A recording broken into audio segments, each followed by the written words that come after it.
Vamos falar sobre intestino. A doutora Maitê Pimentel já falou pra gente que o intestino hoje é conhecido como segundo cérebro.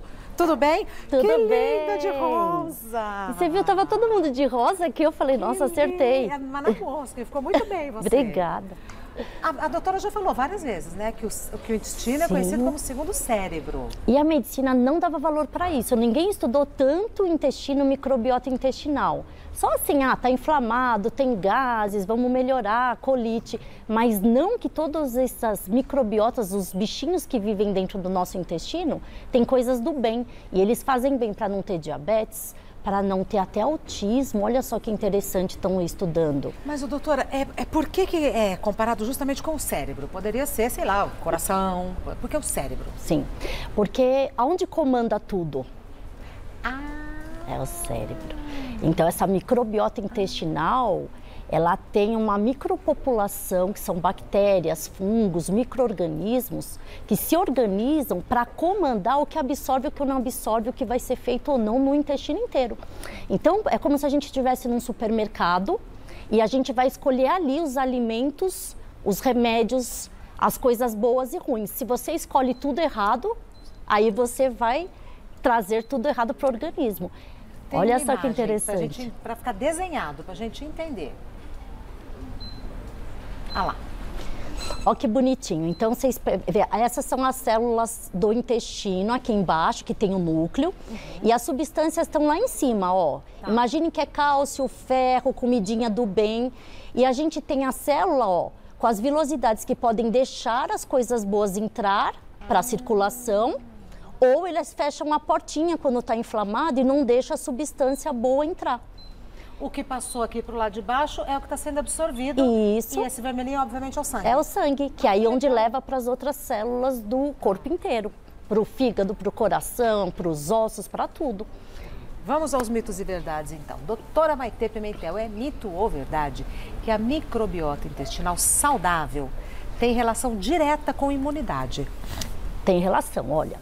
Então, doenças autoimunes, tipo lúpus, artrite reumatoide, tireoidite de Hashimoto, Crohn, elas são doenças em que células inflamatórias, anticorpos, começam a atacar algum lugar específico da gente. E quando o nosso sistema imunológico ele está deficiente, esse ataque e essa proteção não acontecem de forma saudável. Então, olha só. Essas células do intestino, elas deixam a gente passar ou não radicais livres, que são células que podem inflamar todo o sistema imunológico e inclusive produção de células cancerígenas. Então, se você tem uma microbiota toda inflamada, cheia de bactérias do mal, nós temos mais de 300 trilhões de bactérias. Trilhões de bactérias, com 100 espécies diferentes, com mais de 150 genes do que a gente tem no genoma do ser humano. Então, olha a população que tem. Elas são soldadinhos de chumbo da gente. Ou elas vão defender ou vão atacar. Por isso que imunidade, hoje a gente sabe que é muito importante tratar microbiota. E outra coisa, por exemplo, quem tem infecções recorrentes, candidíase de repetição, isso é muito comum nas mulheres. Faz o tratamento, não melhora, usa o óvulo, usa pomadinha. Não, às vezes você tem que tratar a microbiota intestinal, que aí vai melhorar todo o ciclo de inflamação crônica. Continuando, é mito ou verdade que a saúde do intestino influencia na saúde dos ossos? Super verdade, aí tem estudo comprovado que muitas vezes a osteoporose, a gente sabe qual é o maior fator de ter osteoporose? É a mulher entrar na menopausa, porque a falta do estrogênio não segura o cálcio dentro do osso. Segunda causa, tabagismo. O tabagismo também faz vários fatores de osteoclasto e osteoblastos, as células do osso, de ser produzido ou não.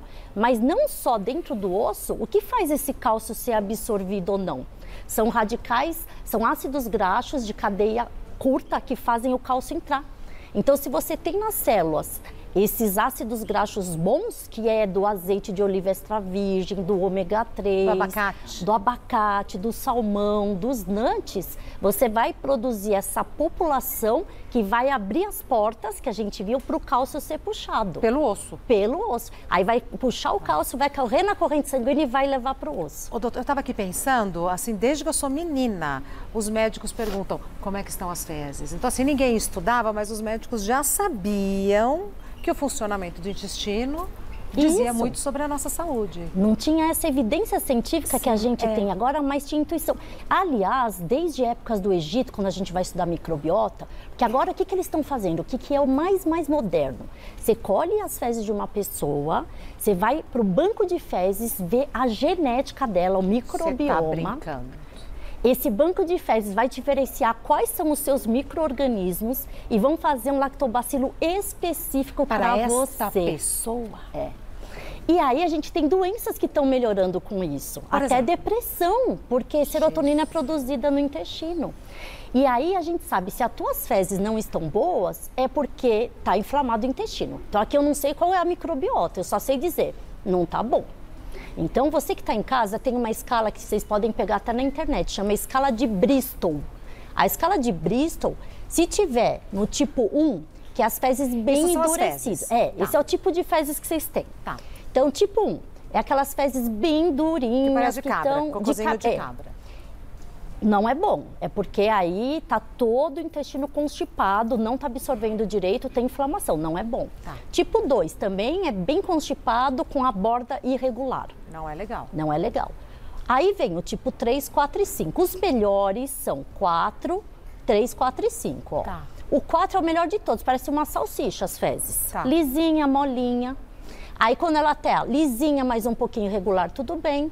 E quando ela é em pedacinhos, mas consistência durinha, tá bom. Tá. Se ela tá toda amolecida, ou se ela boia na água, é a diarreia. Então, obstipação e diarreia não são legais. Não são legais. Tem gente que acha que só a diarreia aqui é ruim. Exato. Mas não. A constipação tem a ver até com diminuição de bactéria chamada Firmicutes, que tem a ver com obesidade.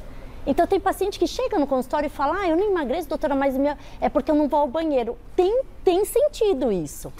Olha só, então quem tem mais constipação tem mesmo os Firmicutes, que são as bactérias encontradas mais na população que não tem obesidade. É muito interessante. Muito. Continuando, é mito ou verdade que o desequilíbrio da microbiota intestinal, pode favorecer o ganho de peso? A gente estava falando disso, sim. Então, não só porque a gente absorve coisas do bem ou do mal, mas porque você vai alterar toda a proliferação das bactérias, gut-bactérias que a gente chama. Então, quem come muito industrializado, fermentados, são as coisas que a gente fala do food maps. Já escutaram falar da dieta do food maps? É tirar as coisas que inflamam o intestino. Por exemplo, aqui... Tudo que é industrializado inflama, salgadinho... Então, tudo, biscoitinho, embutido com saco que tem conservante, enlatados. Ó, presunto parece que não é, mas é embutido, né? Tem carboidrato. Salsicha. Salsicha, a gente tem até estudo já na Alemanha que mostra o quanto a gente tem alteração da microbiota. Na Alemanha? Justo na Alemanha que eles adoram salsicha. Mostrando maior incidência, inclusive, de câncer de intestino grosso. Né? Aquele macarrãozinho lá que fica pronto rápido. E tem criança minha que gosta de comer macarrão cru. Engraçado, né? Eles falam. Outra coisa que inflama, cebola e alho. Eu estava vendo ali e falei, o que eles estão fazendo naquela turminha? Inflama? São substâncias que causam mais gases, mais inflamação numa população de bactérias. Mas isso quer dizer que tem que ser consumido com parcimônia? Isso quer dizer que depende da pessoa? Ótima pergunta. Então, se, por exemplo, está todo inflamado, nossa, sempre diarreia, gases, estufa, refluxo, é muito legal fazer um período da dieta Food Maps, que aí você tira tudo que inflama para essa microbiota começar a voltar ao normal. Aí a gente pode fazer o teste de intolerância alimentar, que você vê pela genética, a microbiota, e vê qual população ruim ou bom, e eu faço lactobacilo específico para você. Em 6 meses, tua microbiota vai mudar. E a gente tem os testes de intolerância alimentar, que a gente pesquisa 222 alimentos pelo sangue que você tem intolerância. Eu tinha, por exemplo, uma paciente que ela tinha colite, diarreia crônica, ninguém descobria há mais de 3 anos. Sabe o que era o alho? E como é que a gente ia descobrir que era o alho? Porque tirava o leite, tirava o glúten, tirava isso, tirava aquilo. Coitada, 15 dias, tirar isso e não tinha resolutividade. Então, quem quer desinflamar, tem a dieta, mas depois você pode ser específico e individualizar a sua dieta da forma mais correta. Ótimo. Continuando, mito ou verdade que distúrbios da microbiota levam à diminuição de serotonina e, consequentemente, a quadros de depressão e ansiedade. Olha só, é verdade aonde chegamos. Exatamente. E muita gente tem um receio, ai, fezes, ai, não. Vai ter que mudar, vai ter que observar, vai ter que falar sobre isso. E você sabe que em UTI, quando a gente tinha alguns pacientes muito graves, que tem uma bactéria no intestino chamada Clostridium difficile, são pacientes com uma gravidade altíssima. Começou-se a pensar em fazer transplante de fezes. E começou a dar certo. Você tá, como é que faz transplante de fezes? Você Transplante igual, transplante normal, só que são com fezes. Você pega as fezes de um paciente saudável, põe soro fisiológico, filtra, e você, por colonoscopia, coloca essas fezes no paciente. O doador tem que autorizar? Tem que autorizar. E o receptor, obviamente, também. E isso melhora, salvou muitas pessoas, ainda salva muitas pessoas. E agora estão fazendo muito testes de transplante de fezes em pacientes depressivos. Porque, olha só, 90% da serotonina, a gente não sabia disso, é produzido pelas células do intestino. 90%? Então, a gente tem descobertas que você olha para aquilo e você fala, não, não é possível. Aí o transplante de fezes tem melhorado, sinalização de serotonina no cérebro, olha isso. Ô, doutora, então vai mudar, inclusive, a prescrição de medicamentos? Sim, porque se a gente resgatar a serotonina, que é o hormônio da paixão, do bem-estar, do prazer, a gente talvez não precise usar tanto antidepressivo. Isso eu tô falando, pelo amor de Deus, não está no guideline, são estudos. Não vai falar que eu falei, não, a doutora, tira o antidepressivo, de jeito nenhum. A doutora Maitê traz pra gente o que tem de mais atual, que estão estudando, ela já está sabendo. Então, é uma evolução que eu acho que sim, tem um caminho brilhante, e principalmente para essas doenças do cérebro. Por exemplo, autismo. Eles tá tendo muita evidência de fazer esse transplante nessas crianças, porque a gente não sabe nem direito a causa. A gente sabe que tem causas epigenéticas que o meio externo altera, e altera principalmente a genética do intestino. Porque intestino, 12% é genético quando nasce. A criança até os 2 anos de idade que vai criar microbiota. Só que o resto é tudo pela alimentação. Peraí, então nasce com 12% é genética, até os 2 anos é que se forma. Isso. Então, nesta fase, a alimentação é crucial. Crucial, crucial. Então, pais que têm alimentação errada, eles vão criar uma microbiota errada. Comprometida. Por isso que criança tem que ter as coisas que a gente fala da dieta do Mediterrâneo. O que é? Tudo que é da natureza. Fruta. Que está aqui, que são as saladas, as frutas. A gente tem os lactobacilos, então o Yakult é legal. Cuidado quem tem inflamações, as proteínas importantes, a coalhada, iogurte saudável. A gente tem aveia, linhaça, todos esses grãozinhos são importantes para a gente ter fibras e ter componentes para a microbiota intestinal. Na jarrinha é o que? Suco natural? É, suquinho natural. Tem o kefir também que dá para fazer. Você fez kefir já? Ainda não. Mas eu vou te dar então, os bichinhos. São uns funguinhos, né, que eles produzem toda a substância. Sabe que até pra Ágata, a veterinária falou, não dê isso que é bom para ela. Ela tá bem? Tá bem. Foi uma cirurgia complicada, mas vai se recuperar. Temos perguntas do pessoal de casa. Me dê um minutinho, doutor. Essa cor ficou muito bem em você. Quem disse que essa menina tem 2 filhos? Bom, perguntas do pessoal de casa, doutora Maitê. Vamos lá. A primeira quem mandou foi a Eliette. Qual é o melhor horário para tomar probióticos? Eles podem ser consumidos depois do jantar? Tem melhor horário? Olha, juro, foi muito boa essa pergunta, que eu ia esquecer de falar. O pH do estômago, quando está ácido, quer dizer, vazio, sem nenhuma comida, ele mata os bichinhos do bem. Os probióticos, eles são o quê? São bactérias do bem. Então, tem que ser depois da alimentação ou imediatamente antes da alimentação. Olha que interessante. Acordar e tomar não é legal. Não Primeiro é legal. Faz o café da manhã. Então, é bem melhor isso mesmo, Eliette. Depois da comida, do café, do almoço ou do jantar, aí usar os seus pools de lactobacilos. É que normalmente à noite a gente está em casa, está mais tranquila, né? Próxima pergunta da Fernanda. É verdade que dietas com poucas calorias pode prejudicar o intestino? Fernanda, boa. Há controvérsias. Foi bem discutido no congresso agora de obesidade em Maastricht em maio. Teve um estudo da Nature, é uma revista muito importante sobre dietas, nutrição, que falou que dietas restritivas, como low carb, destruía a microbiota intestinal. Eita. Então falou que fazia mal e todo mundo hoje em dia tá na repercussão de fazer jejum intermitente low carb, que é uma coisa do bem, né? Aí falou, mas por quê? Aí estudaram 80 mulheres, discutiram os casos e viram que mudava a microbiota. Mas teve depois um estudioso que falou, depende o que você come. Então, se você fizer um low carb, cheio de bacon, de embutido, só de proteínas, não há intestino que fique saudável. Não é. Por isso que depende do que você come. A dieta, se for restritiva, com muitas fibras, folhas, legumes, proteínas do bem, gordura do bem, azeite de oliva extra virgem, o que você falou, avocado, coco, vai fazer bem. Então, não depende muito da restrição, depende da qualidade do alimento. Vira, a gente cai aonde? Na recomendação das mães, das avós. Que é sempre a mesma. É, exatamente. Como que é da terra e da árvore, não é? O pediatra não fala? Perfeito, da terra e da árvore. Próxima pergunta da Sarina.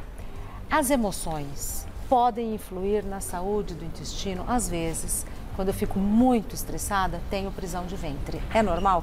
Tem gente que é o oposto, né? Fica com diarreia. Diarreia, né? Que é a colite que a gente fala inflamatória. Então, assim, olha só, a gente tem... Mas aí não é questão da microbiota. Olha que interessante. Quando a pessoa leva um susto, às vezes, depois não tem gente que tem diarreia. Quem usa, por exemplo, anfetaminas ou até essas drogas que cocaína, tudo, tem diarreia. Por quê? Quando você ativa o sistema simpático, que é do estresse, então cortisol ativa o sistema simpático, toda essa via simpática, adrenalina, ela faz a motilidade do intestino fazer a diarreia. Então, olha que interessante, aí é uma via simpática, neuronal, não é por causa das bactérias. Muito interessante. Muito interessante. Por isso, quando a gente fica nervosa, sei lá, que vai fazer um trabalho ou numa competição e tal, dá diarreia. É isso. É isso. Ou prende intestino. Tem gente que a via parasimpática que é ativada. Mais uma. Thomas, exercício físico pode ajudar no funcionamento do intestino? Verdade, a gente sempre soube, né? Beber muita água, fazer atividade física melhoram as fezes. Verdade, existem sinapses de todos os hormônios que são produzidos na atividade física, noradrenalina, endorfina, que fazem o quê? Umas proliferações de conduzir bactérias do bem, aumentar e diminuir os radicais livres. Então, tem vários estudos com firmicutes, bactérias do bem aumentadas com atividade física. E faz bem para a cabeça também, né? Bem. Próxima da Vitória. Toda vez, depois das refeições, eu me sinto inchada, mesmo comendo saudável. Pode ser alguma doença? Então, Vitória, o inchaço, estufamento, ele geralmente, 99% dos casos é algum grau de inflamação intestinal, tá? Lógico, a gente tem hérnia de hiato, que seria uma causa anatômica, que aí você estufa a barriga por causa da genética do estômago. Aí eu tô falando da microbiota. Comeu, não bateu bem, essa é a palavra, deu inflamação, as bactérias ficam irritadas, começam a produzir um monte de toxinas, que são os gases, é como se fosse o veneno dela, e incha. E aí distende, refluxo, dá diarreia. Então, sim, quando estufa a barriga, tem que ver sempre uma endoscopia, causa anatômica e fazer esses testes de microbiota. Existem até doenças autoimunes, Crohn, retocolite, existe a doença celíaca que tem que ser investigada, existem alterações da absorção, doenças do pâncreas em que você não produz enzimas que alteram. Existem um caminho longo a se seguir, a se pesquisar, mas não é para deixar quieto, tem que pesquisar. Já que a doutora falou, talvez o pessoal de casa saiba, mas eu não tenho muita informação. O que é o kefir? Para que serve? Por que uma pessoa dá para outra? Tá. O kefir são fungos que produzem os lactobacilos. Então, a gente tem pré-bióticos e probióticos, que estimulam essas bactérias do bem. Então, é como se tivesse lá e você dá um boom de exército, você jogou um monte de soldadinhos do bem que matam os do mal. O kefir é como se fosse o Yakult. Yakult, esses leites fermentados com bactérias do bem. Então, da mesma maneira que a gente usa o coalho para fazer a coalhada. Isso. Por isso que uma pessoa dá para outra. Ele produz as bactérias bonitinhas para o intestino. E é bonito, é feio, é um líquido, como é que é? Eu nunca vi, gente. É uns fungozinhos. É feio? Eu acho meio feio. Tá. Mas ele é bonzinho. Tá. Então pronto. Conversei com a doutora Maitê Pimentel, que é médica endocrinologista. O site da doutora Maitê é maitemedica.com.br. Ela está no Instagram como Maitê_médica, Maitê, M-A-I-T-H-E, Maitê_médica. Prazer em vê-la sempre. Obrigada, viu, doutora? Tá belíssima. Obrigada. Não sei o que aconteceu, mas tá linda, tá linda.